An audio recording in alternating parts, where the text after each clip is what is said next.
Studio Mahbubganj. जब तक ना गछबी काना मसोना काना मसोना, जब तक ना गछबी चांदी के पायल तब तक ना बुझबो ना भागे, तब तक ना बुझबो ना भागे ना भागे।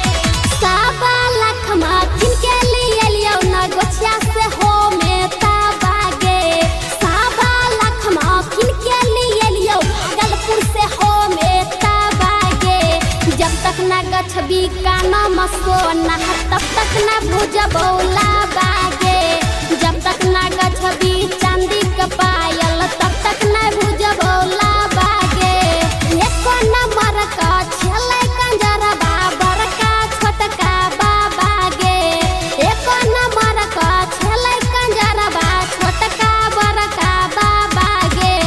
जब तक ना देवी चांदी के पायल तब तक ना बुझबो ला बागे, जब तक ना गछबी काना मसोना तब तक ना बुझबो ला बागे।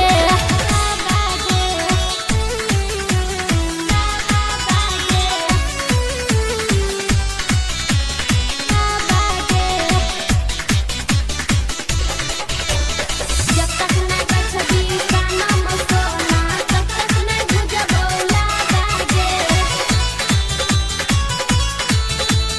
तब तक ना बुझबो ला बागे।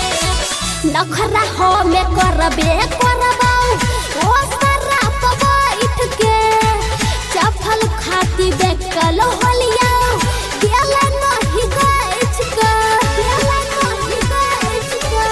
हे गए नखरा हो में करबे करबो ओ सारा बैठ के, चफल खाती बेकल होलिया गेल नहीं गइछ के।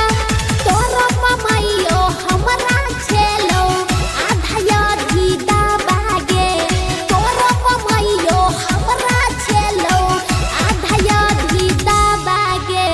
जब तक ना देवी काना मसोना तब तक ना बुझबो ला बागे, जब तक ना देवी चांदी के पायल तब तक ना बुझबो ला बागे। बुझली गए तब तक ना बुझबो ला बागे ला बागे।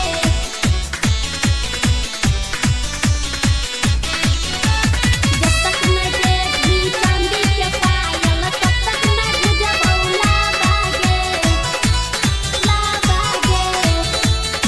Presented by DRK studio Mahbubganj. साबा पूछू या बरी चुकाइबा याद ला यार पछला गे, ई छौ तोरा मन में मैया जल्दी कर फैसला गे फैसला गे।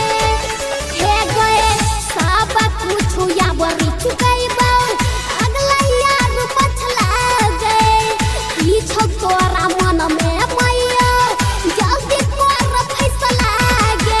गौरी पशुपति राइटर करो सब कुछ परदा बागे, दीपक सुमित कोमल करो सब कुछ परदा बागे। जब तक ना देवी सोना के सिकरी तब तक ना बुझबो ला